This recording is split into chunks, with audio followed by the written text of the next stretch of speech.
¿Qué tal, mi hermano, mi hermana? Dios te bendiga. Continuamos en estos 21 días de ayuno y oración, y yo te quiero invitar a que presentemos delante del Señor nuestro ayuno. Ya estamos llegando a los 21 días de ayuno y oración, y yo te quiero invitar a que presentemos delante del Señor nuestro ayuno. Padre, te damos gracias, presentamos delante de ti nuestro ayuno, Señor, y te pedimos que sea tu presencia, Espíritu Santo, quien nos llene, quien nos ministre, quien nos fortalezca en estos 21 días de ayuno y oración. En el nombre de Jesús oramos. Amén y amén. Pues bueno, yo te quiero invitar a que sigamos aprendiendo acerca de esta mujer que Dios usó para mostrar al Espíritu Santo, para producir también muchos milagros y sanidades. Y vamos a continuar con la historia de Kathryn Kuhlman. Habíamos quedado diciendo que la verdadera lealtad de la que hablaba Kathryn Kuhlman era para que cuando uno es llamado, ¿verdad?, de parte de Dios, significa no desviarse de lo que Dios te ha llamado, no agregarle a Él ni quitarle, solo hacer lo que Dios nos ha instruido. Y es que para Kathryn Kuhlman, cuando alguien comienza a hacer las cosas a su manera, pasa de ser leal a Dios a ser leal a sí mismo. Después de predicar en todo Idaho, Kathryn Kuhlman fue junto con su hermana hacia Colorado. Luego de una campaña de 6 meses en un pueblo, llegaron a Denver. Un hombre de negocios llamado R.F. Hewitt se había unido allá en ese pueblo como administrador del ministerio.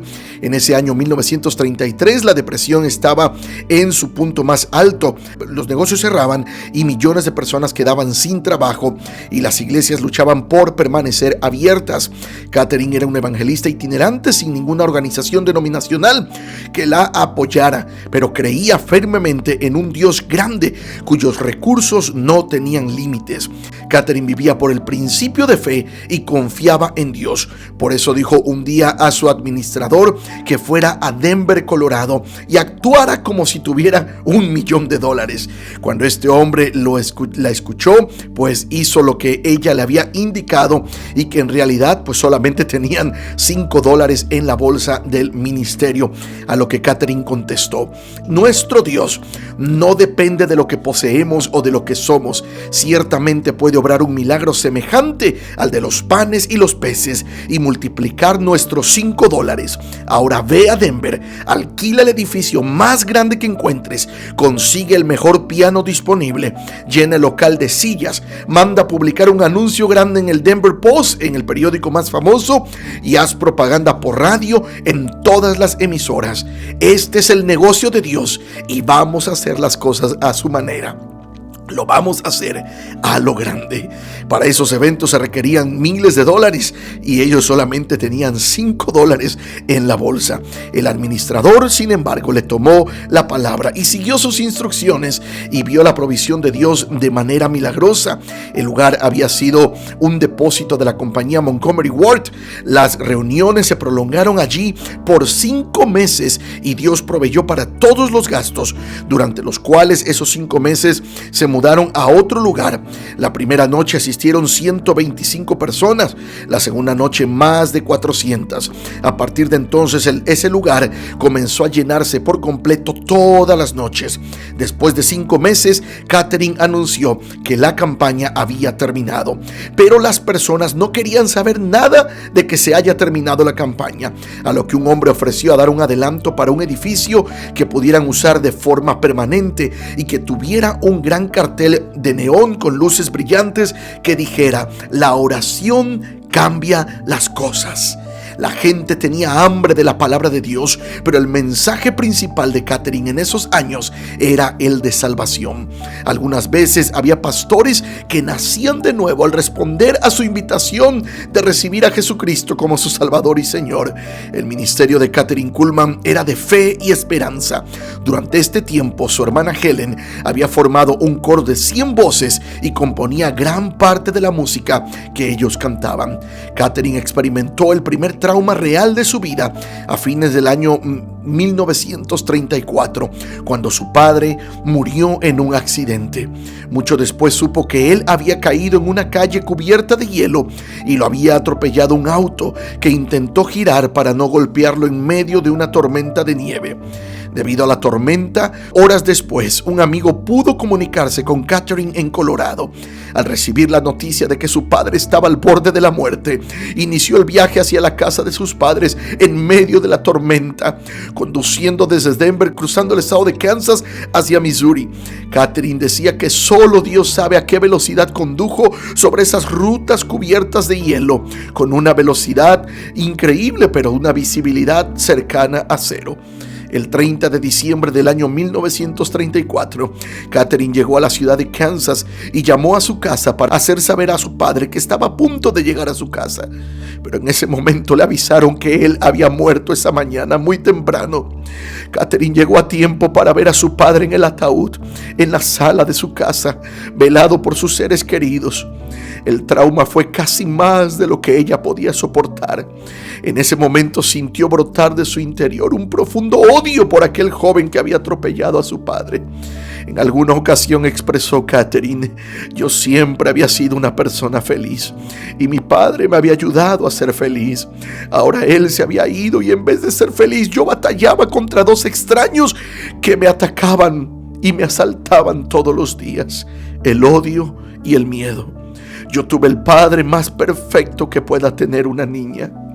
Ella había estado fuera de su casa durante más de 10 años, con solo unas breves visitas en el intermedio. Ahora su papá jamás podría escucharla predicar. Más tarde, Catherine relató que el odio contra aquel joven que había matado a su padre comenzó a acumularse en su interior y que escupió veneno con todas las personas con las que hablaba hasta el día de su funeral. Expresó su sentir de la siguiente manera: allí sentada en el primer banco de la pequeña iglesia, yo seguía negándome a aceptar la muerte de mi padre. Uno por uno los miembros de mi familia se levantaron de sus asientos y se acercaron al ataúd.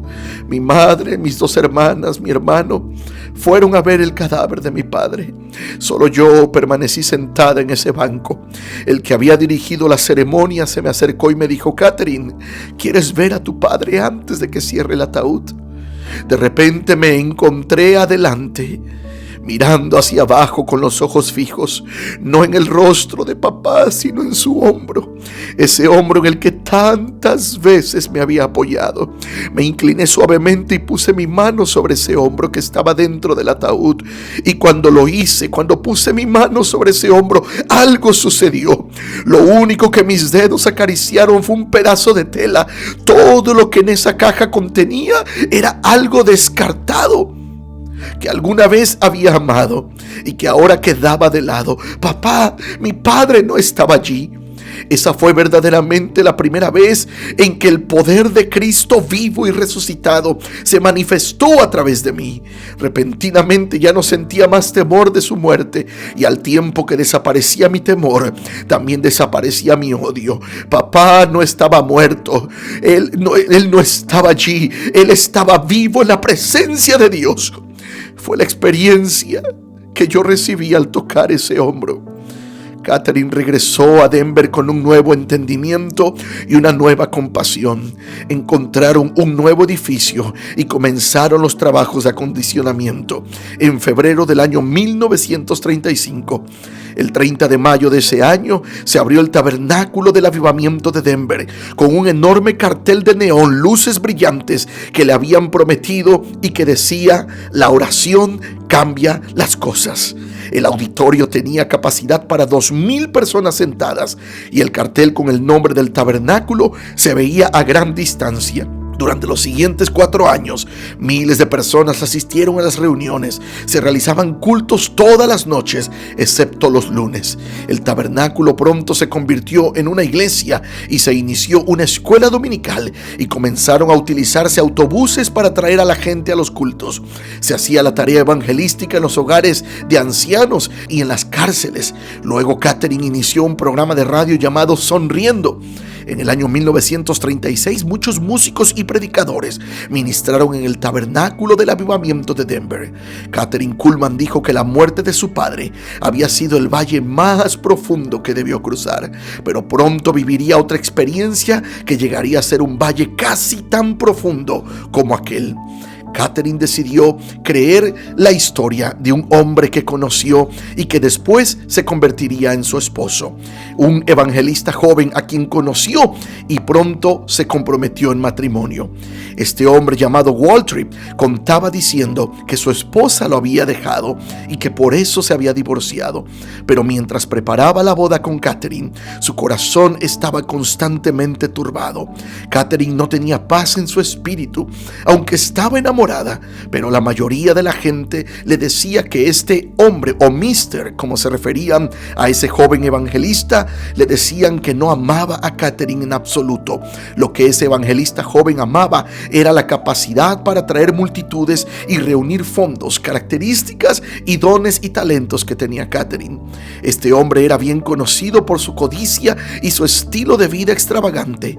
Cuando se casó con Catherine, personas de 8 estados perseguían a este joven evangelista para cobrarle las deudas que había contraído con ellos. La decisión deliberada de salirse de la voluntad de Dios obviamente era una pesada carga para Catherine. Cuando los recién casados regresaron a Des Moines después de la ceremonia, Catherine hizo algo extraño. Después de registrarse en el hotel, se negó a quedarse en la noche de bodas con su esposo. Su amiga Lori Anthony dice que ella se metió en el auto y se dirigió hacia el hotel donde su amiga y su hermana se hospedaban. Catherine se quedó en el cuarto de sus amigas llorando y admitiendo que había cometido un error al casarse y que pediría la anulación del matrimonio. Su amiga Lori entonces llamó a Waltrip, el esposo de Catherine, para informarle lo que ella deseaba hacer. Mientras Waltrip, el esposo de Catherine, se quejaba de perder a su esposa, Lori exclamó: "Para empezar, ella nunca ha sido tuya". La obra que Catherine había construido tan diligentemente durante los 5 años anteriores se desintegró rápidamente. Ella fue una mujer de Dios. Lo que la hizo tan grande fue la decisión de actuar para recuperarse de su error. A pesar de las miradas, los comentarios y el rechazo generalizado, necesitó una gran fe y una determinación tenaz para restaurar su ministerio. Se dice que sus propios errores fueron el origen de la gran revelación que se percibe en sus sermones sobre la tentación, el perdón y la victoria. Pero esta revelación no se produjo de un día para otro. Catherine pasó los siguientes 8 años en completo anonimato. 6 años duró el matrimonio y durante los 2 siguientes ella estuvo tratando de encontrar el camino de vuelta al ministerio de tiempo completo. Algunos amigos que viajaron a Mason City durante el año que Catherine vivió allí comentaron que ella solía sentarse en la plataforma detrás de su esposo y llorar mientras él estaba en la iglesia. Cuando la gente de Mason City se enteró de que Waltrip le había mentido a Catherine sobre su primer matrimonio, dejaron de asistir a las reuniones donde ellos estaban, y la estación de Radio Chapel debió cerrar poco después. Las pocas veces que Waltrip dejó ministrar sola a Catherine fue en lugares donde nadie sabía que ella era casada. Al menos una vez, una serie de reuniones fue canceladas a último momento cuando alguien de la congregación le comentó al pastor que ella estaba casada con un hombre que había sido divorciado. Catherine dejó a Waltrip en 1944 mientras vivía en Los Ángeles, pero él no pidió el divorcio hasta el año 1947. En una de las raras ocasiones en que habló sobre estos años y sobre lo que había sucedido, Catherine comentó: "Tuve que escoger entre el hombre a quien quería y al Dios a quien amaba. Sabía que no podía servir a Dios y vivir con ese hombre al mismo tiempo, que no quería nada con Dios. No creo que nadie pueda experimentar un dolor tan profundo como el que pasé. Era una agonía de morir porque lo amaba más que a la vida misma. Inclusive durante algún tiempo lo quise más que a Dios. Finalmente le dije que tenía que marcharme. Dios nunca me había revelado de aquel llamado original. Durante el tiempo que vivimos juntos, mi conciencia me atormentaba y la reprensión del Espíritu Santo era tal que resultaba casi intolerable. Ya estaba cansada de tratar de justificarme". En una de sus últimas apariciones durante una conferencia, en el momento dedicado a preguntas y respuestas, un joven del público le preguntó cómo había enfrentado ese dolor. Ella respondió: "Fue a través de una gran desilusión y me sentí como si todo mi mundo se hubiera acabado. ¿Sabes? No es lo que te pasa, sino lo que haces con eso después que pasa. Y esto nos lleva nuevamente a la voluntad de Dios. En ese momento sentí que lo que me había sucedido era la tragedia más grande de mi vida. Pensé que jamás podría levantarme otra vez. Jamás, jamás. Nunca nadie sabrá si no ha muerto. Quiero hacer una pausa en esta historia, porque lo que parece una tragedia hasta este punto se va a convertir después en un catalizador para el ministerio de Kathryn Kuhlman, una mujer a la que Dios llamó, pero tomó una decisión fuera de la voluntad de Dios: casarse con un hombre al que Dios no le había dado la paz de casarse. Esta situación la llevó a casi perder por completo todo lo que Dios le había dado. Después de un ministerio grande y haber proclamado el evangelio, estuvo 8 años en el anonimato. Pero hay algo que ella hizo que después fue un catalizador para el ministerio de Kathryn Kuhlman. Pero esta historia la vamos a concluir el día de mañana. Lo que quiero decirte hoy es que si tú sientes que le has fallado a Dios y sientes que todo se acabó, como Kathryn Kuhlman lo sintió hasta este punto, yo te quiero decir que no te pierdas lo que te voy a contar el día de mañana, porque yo creo que Dios te va a levantar de donde estás. Y todo lo que tú has vivido y has pasado, si lo pones en las manos de Dios, eso va a ser un catalizador para que Dios te use como Él te lo prometió. Te dejo con esta canción y pídele al Espíritu Santo que se revele más a tu vida. Que Dios te bendiga. No tengo nada para ofrecer, nada que te pueda sorprender, solo un corazón quebrantado una y otra vez.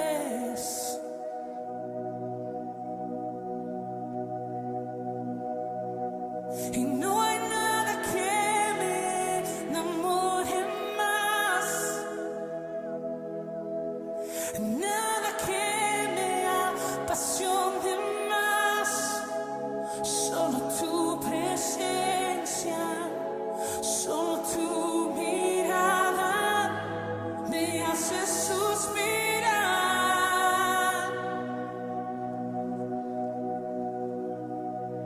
Me inclino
las naciones reconocen hoy, digno tú eres. Yeah. Solo tú me impresionas. Yeah. Impresionante y digno. Solo ante ti toda rodilla se doblará y toda lengua confesará que tú eres digno, digno, digno, digno, digno, eternamente digno. Mi amado es impresionante y digno. Solo ante ti yo me inclino.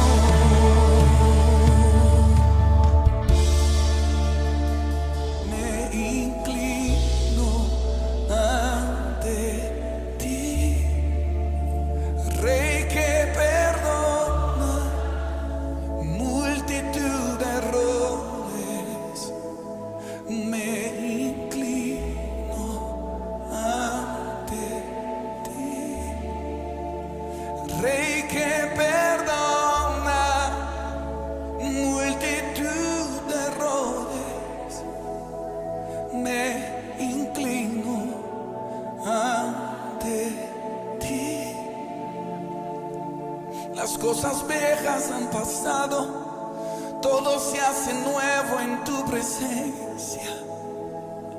Me inclino ante ti. Tú eres digno eternamente. Aleluya. Aleluya. Digno. Tú mereces todo. Tú mereces todo, todo, todo, todo, todo, todo, todo, todo.